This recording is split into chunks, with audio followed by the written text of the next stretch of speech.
Senator McPhedran.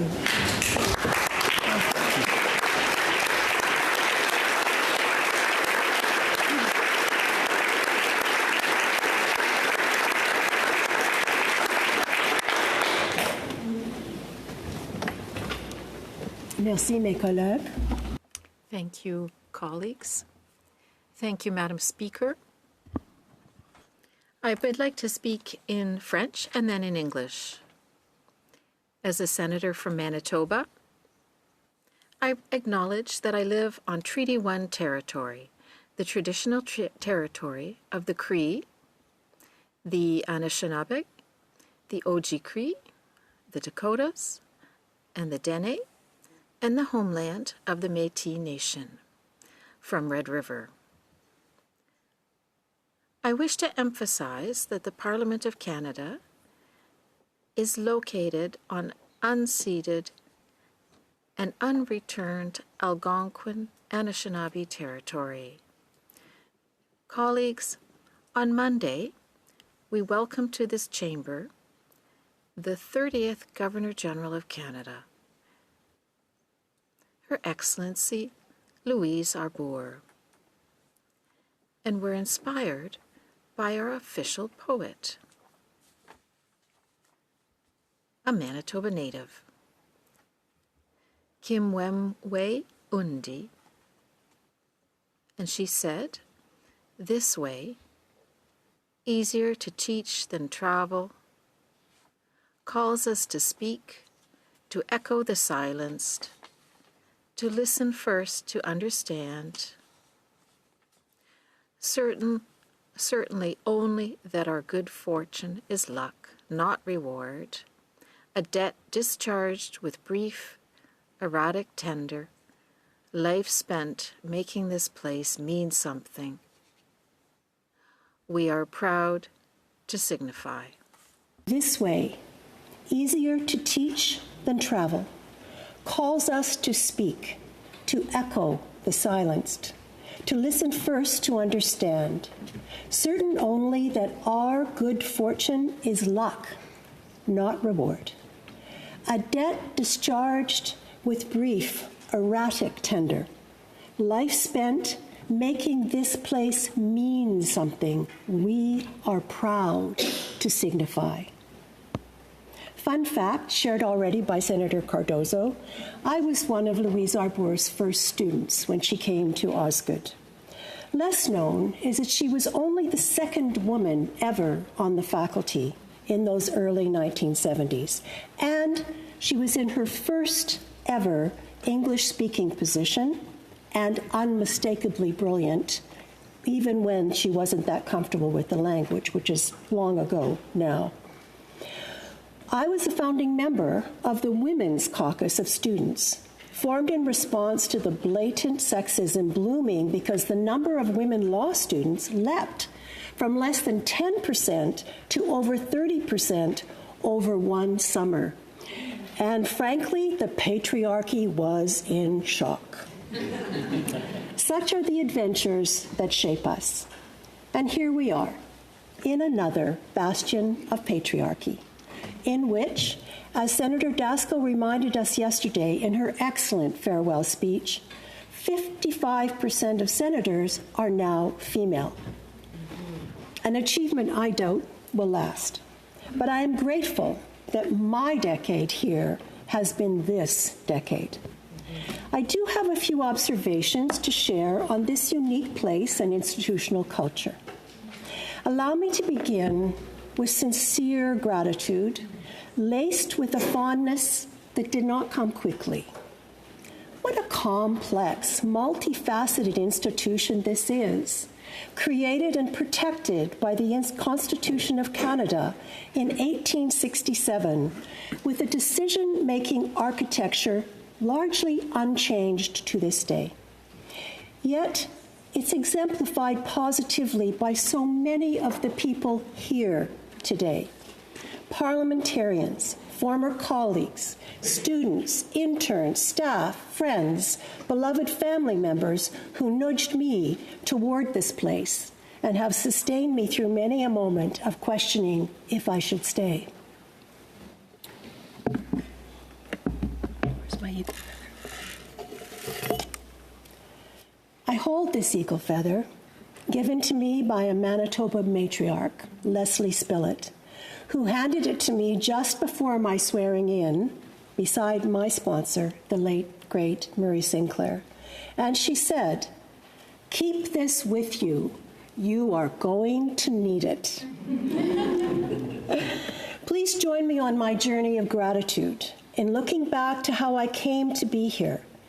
Before I go back to 2015, when my wise, strong adult children, John and David can't be with us today because David lives in Bangkok, and our family friend, Dr. Susan Basili, convinced me to apply. After David had tea with the inimitable then Senator Nancy Ruth, who, with Senator Janice Johnson, had been encouraging me to apply. I need to express gratitude to dear friends and guides, beginning with the dynamic duo of our late, beloved Stephen Lewis,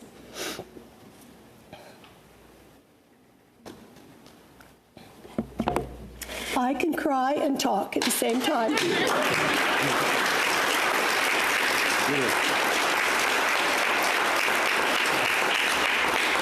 And ever activist Michelle Landsberg, who, when I sought their advice about coming to the Senate, told me I must.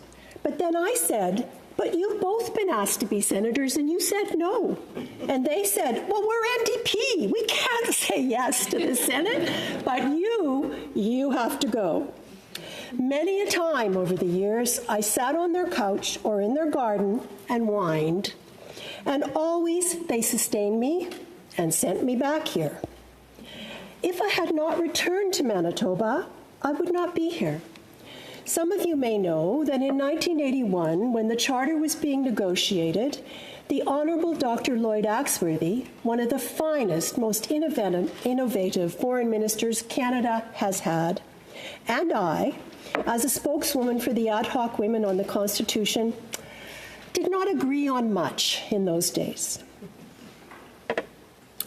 But in 2008, when he was president of my alma mater, the University of Winnipeg, he took me to lunch.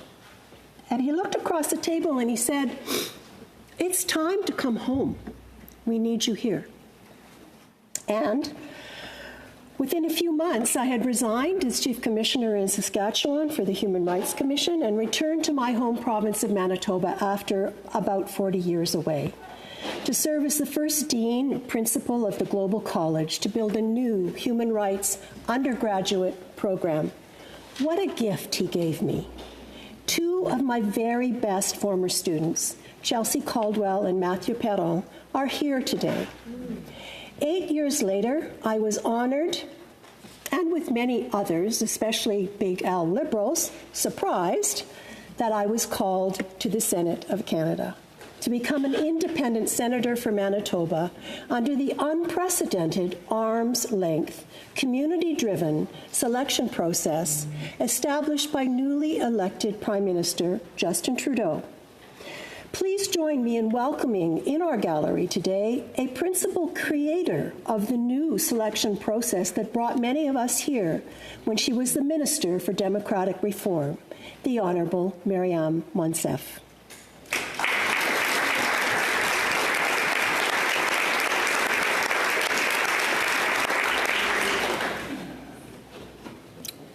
When Prime Minister Trudeau called me to ask if I would agree to be appointed as and to remain an independent senator, I asked him, "Why me?"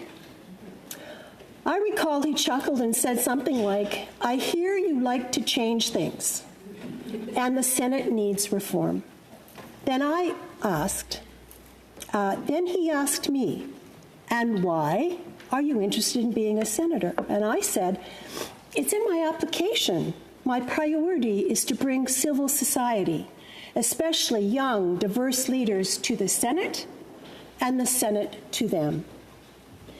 Indeed, the first expenditure of my budget in January of 2017, after I've had a couple of months to try to figure this place out, I called upon former students and former research assistants from different parts of the country by then to come to Ottawa for the briefing that each of us receives as a new senator when we're told what we can do, where our budget is, and all of the various parameters that we need to pay attention to. Those young people heard exactly what I heard, and then I asked them to spend the next day and a half to build me my parliamentary agenda. And I have pretty much continued that to this day. The very first priority that they placed on the list, and I will just say that Mathieu Perron, who was with us today, was in that consulting group, and Katrina Leclerc, who came to work for me subsequently, was also in that consulting group, but she's a little busy because at the almost age of 30, she's about to get her PhD. They said to me, we recommend 3 things. The first, and this came from mainly the Francophones in the group, because they said to me, Francophone youth in this country were the very first to define the expansion of voting rights to 16 and 17-year-olds as crucial to our democracy. So you need to make that your priority. And one of the other pieces of advice they gave me was, have parties. I was like, have parties in the Senate? They were like, well, the thing is, most people outside of the Senate do not even know what you do, and most people don't even feel welcome. So figure out ways to bring them into the Senate to celebrate what civil society can do and does do. And indeed, you may have noticed that my amazing team and I have held a good many gatherings for senators on a whole range of issues, and they are always in partnership with civil society leaders. As I was making my way here today, I was reminded that many of the people who serve in the Senate are remarkable in their kindness and courtesy. And we senators are blessed to go about our business in such a culture of service. As we make our way to this chamber, we often get on our very own shuttle bus to warm greetings from drivers such as Pierre or Patrick, Armand or Gary, and when I started, the ever-friendly André Perrier. All along the way, we are guarded by the officers of our protective service. As a senator under a death threat recently, I know how thorough and caring members of our force can be. We walk into our Senate cafeteria, although I do miss the parliamentary dining room. We walk into our Senate cafeteria to be greeted by Lou and her smiling, efficient team of Stephanie, Ella, Lucy, Katriana, Sandra. Last week, a class was meeting with me, and one young woman became very ill. So my wonderful parliamentary affairs assistant, Donaton, stayed with her in the bathroom while a crew of cleaners and a guard swept in to help. When a woman cleaner saw the situation, she left and quietly returned with a full set of clean clothes to allow our young guest to leave with dignity. Before senators reach the chamber, we have been supported by a bevy of skilled staff, and I am delighted to be joined here by my former chief of staff for almost 5 years, the inimitable John Inca Anderson, lucky Senator Mohammed, and former intern turned staff turned brilliant lawyer and judicial clerk, Stephanie Saint-Jacques, with my current young, bright team, Donaton Brown, from intern to staff, my dedicated EA, Patrick Lafleur, and my communications manager, Jaden Paquet-Nozieux, from a 16-year-old Quebec high schooler whom I met, who became a volunteer, then an intern, and is now part-time staff while finishing his first degree at the University of Ottawa. Speaking of the University of Ottawa, I want to thank Josée Desmarais and her team for facilitating the process whereby every semester for the past 8 years, law students, over 70 so far, get academic credit for work they do in my parliamentary learning lab of an office. That was another recommendation from the initial gathering of young people at the beginning of my term. And they do work. Drafts for QP, as Senator Marilou may notice. Very, very good questions. And they do speaking notes, they do briefing notes, they monitor the committees that I sit on. Interns, James and Ellie, are here, joined by recent interns, Ola and Sasha.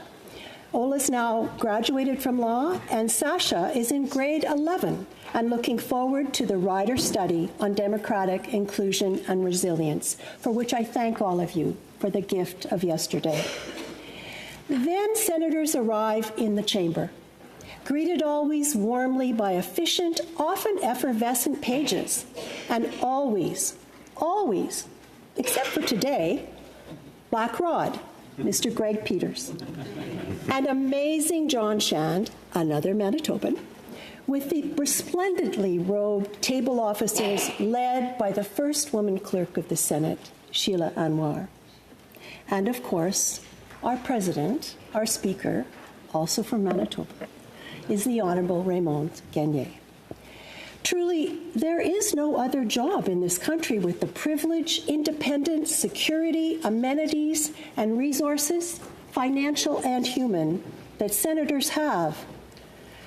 So sometimes I ask myself, why are we so timid so often? I have a few more people to thank before I share more observations. David Taylor, who was a Senate chief page, come law student, come lawyer, working with renowned parliamentarian from both the House and the Senate, the Honorable Serge Royal, who has provided me with advice from my first skirmish with SIBA to reviewing the Senate Ethics Code to this day. As I acknowledge the Honorable James O'Reilly, our new SEO, who issued his report finding that I did not breach the code after 2 senators made a complaint against me 42 months ago for my attempts, many successful, to save Afghan women when Kabul fell to the Taliban in August 2021, and democratic forces were reduced to encircling the Karzai airport. I must thank from my heart the one and only Donald Bain, who has represented me with tenacity, wisdom, brilliance, and generosity, pro bono for the past year of these 3.5 long, secretive years, funded in large part by friends, particularly my dear law school friend, Candace Hansen. Donald Bain.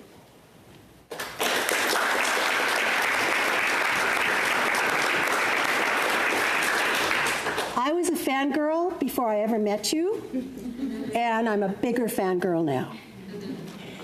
And thank you to the doyenne of women-centered psychiatry, the esteemed Dr. Gail Robinson, who saw the stress I was trying to manage, treated me, and the day I told her I thought I couldn't take it anymore, told me, "I've known you a long time. That's not who you are. You are not a quitter."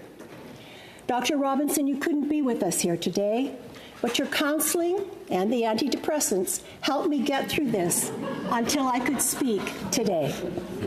To the senators who stood up for me, including Senators Peter Beam and Francis Lankin, Leo Hosakas, Rebecca Patterson, and who came with me to the House of Commons parliamentary inquiry into my efforts to save Afghan women. My sister senators, Audette, Moody, Pate, Galvez, McCollum, and Lankin.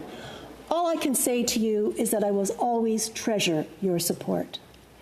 Thank you to my longtime colleagues, Asma Faizi of the Afghan Women's Organization, who is with us today, and Shaima Karimi, also with us today, who escaped from Afghanistan just before the bombing of the Kabul airport and is now in her master's program at Carleton University.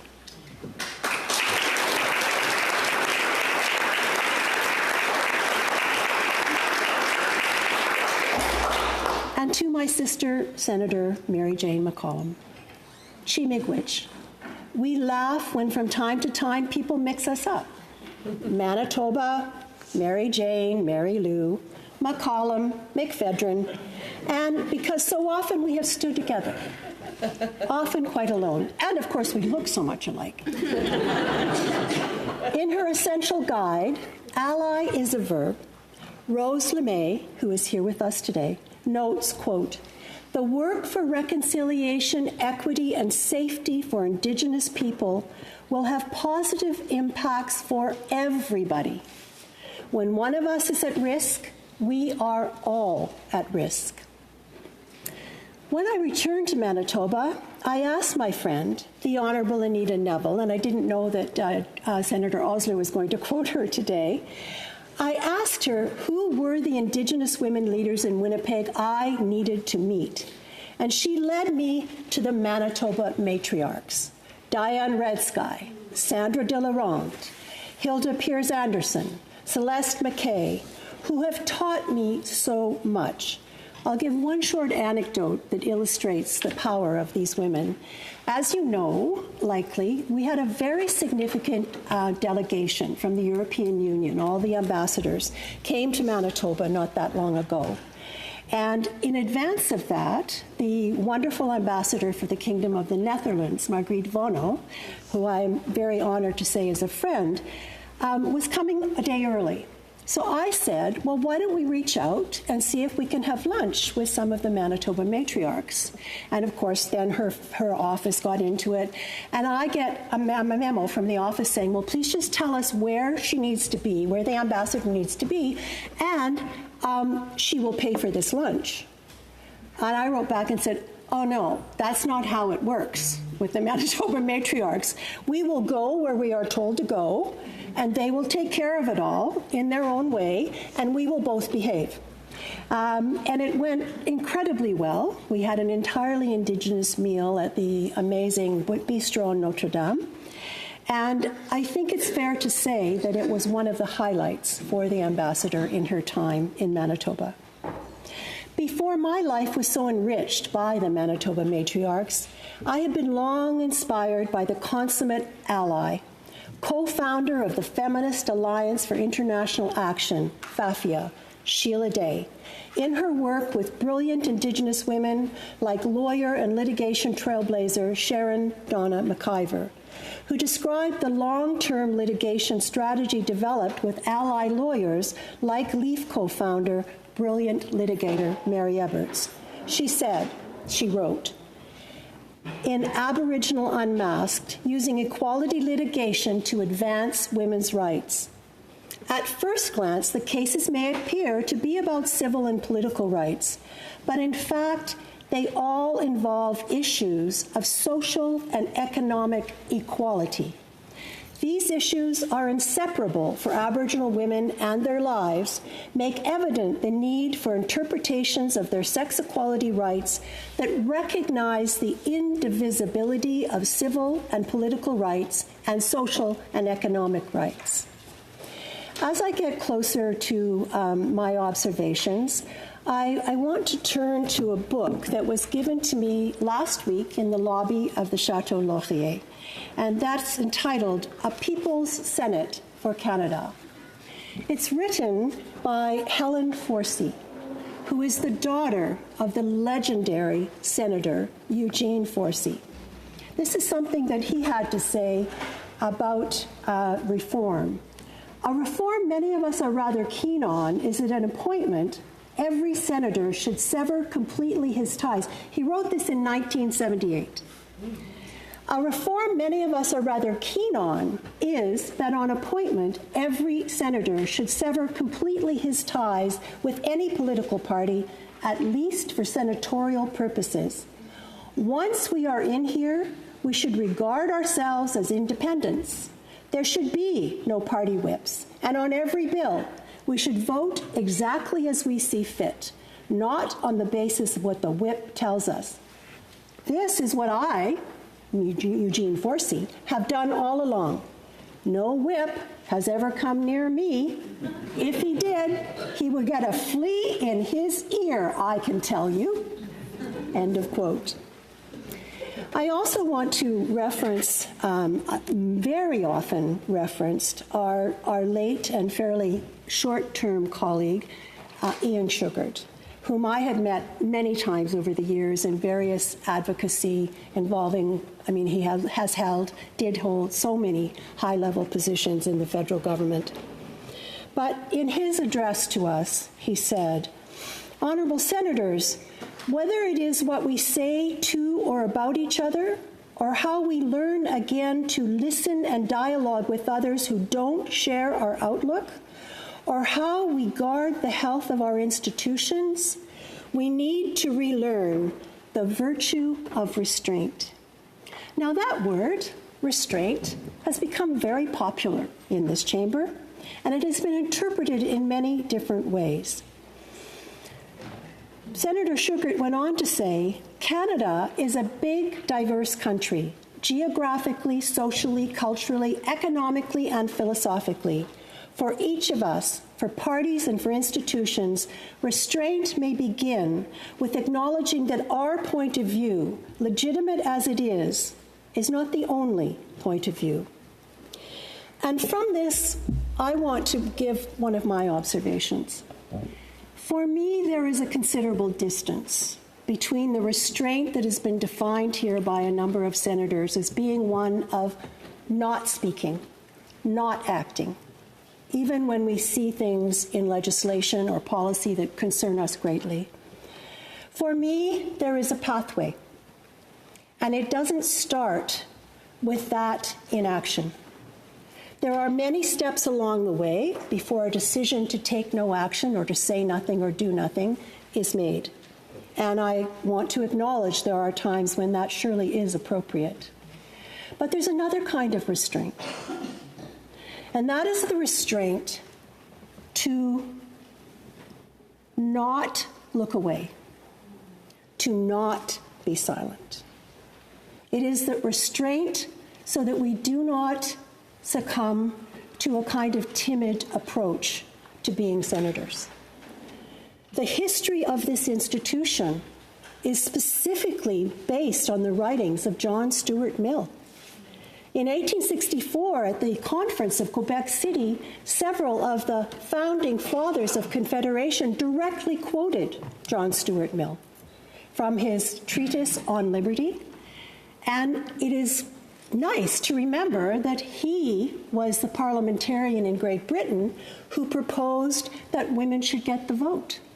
He, of course, was voted down. It was 1867, but it was nevertheless his initiative.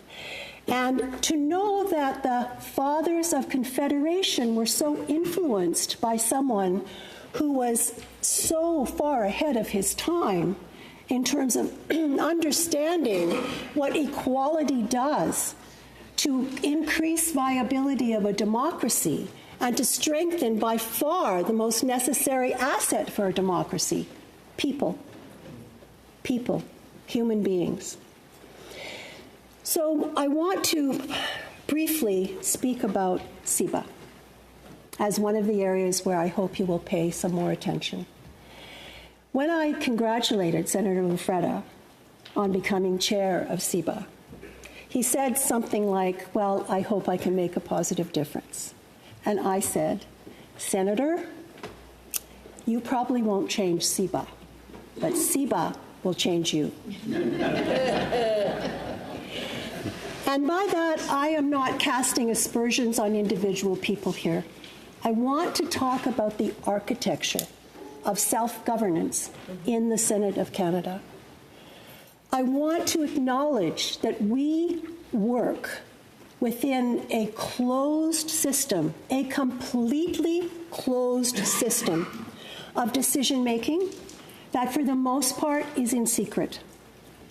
There is no appeal. If CIBA decides in secret or in public, sometimes, to punish. And there are no limits for what CIBA can decide to do to an individual senator. And there are two examples that I want to bring to you today, because they are unfinished business for this place, and most of you here don't know. In my case, largely due to the generosity of Donald Bain, costs in defending me as a result of the complaints from the two senators that I was overreaching as a senator in helping Afghan women escape. My costs were in the range, I think, of $100,000 over 42 months. And much of that, Mr. Bain chose not to bill because he said to me that it was too unjust and he was not going to walk away. There are, I'm sure, many cases I don't even know about, but there are two that I do. And one, with his permission, is my dear colleague to my left. And one, who's not here with us anymore, is retired Senator Mike Duffy. And all I want to remind you of, without going into many different details, that I don't know all of the details, but I do know quite a bit about the outcomes. And in my respectful opinion, there are injustices that remain as a result of how these two senators were treated, and the punishment, which was in the form of financial, and cost, Senator Brazeau estimates about $500,000. And I know from corresponding with Senator Duffy, we're talking well over $1 million. And for years, these senators were not paid 1 cent of salary. And they have no appeal. And there are no standards for decision-making when this kind of punishment is going to mete it out. I'm greatly concerned about the way in which the architecture of decision-making, of the self-governance of this chamber, results in emotion-based decision-making. We're human. That's what happens when we don't set up guardrails, when we don't have standards, and we don't have accountability and transparency through not being so secret all the time. And I invite you to think about this because there's a bottom line here for every single senator. And that is, if you actually look at the degree to which the power of self-governance can destroy a senator's life, one needs to understand that basically we have no charter rights inside this bubble of self-governance. And if you happen to be on the receiving end of the punishment, you have nowhere to go to appeal. Nowhere, no right of appeal. So with regard to Senator Shugart's comment and his exhortation around restraint that has become so popular in this chamber, let me suggest to you that often, including when you think about what I think is largely a sham of the equality of senators, because of my experience as the one who gets to eat the crumbs when the rest of you get to eat the cookies, because you're in groups and I'm not, nor is Senator Brazeau. What if we chose as a standard fairness? What if we chose as a standard in our decision-making transparency, accountability? If we can't get outside this bubble, there is no court that can touch this place. So de facto, we have no charter rights as senators inside self-governance. But what if we chose to apply standards of fairness? The first, in one of my SEBA skirmishes, I mentioned early on in my career I mentioned the rules of natural justice. And a number of senators just burst out laughing. And one of them said to me, don't you realize it? We don't have that here. That doesn't apply here. And honestly, I had not realized that. I came in arguing my appeal entirely on the rules of natural justice and kind of got laughed out of the place and lost the appeal. And so please give some consideration to this idea that this place will not be harmed if decisions are made on principles of fairness and the rules of natural justice. This place will be strengthened if there is true equality among senators to bring our best, to participate at our best, and not to be punished when in the end all of the allegations are proven to be untrue, as was the case with Senator Duffy and his trial. Read Justice Vaillancourt's decision, 308 pages. He's completely exonerated on all 31 charges. And yet he was being punished to this day with the results of what was done here in this chamber. And I will leave it to those who want to speak with Senator Brazeau more about his experience. But it seems to me to be a very rough calculation, rough as in tough and unfair, to go from a $140 discrepancy found by all of the investigators involved to a cost of almost $500,000 to family, to health, to all of the things that we need in order to function well as senators and as human beings. So let me thank you for taking the time, and I know you didn't really have a choice, but thank you. Thank you for listening. I hope you will give this some thought. And as an old feminist warhorse, I bid you adieu, and I say thank you, merci, miigwech.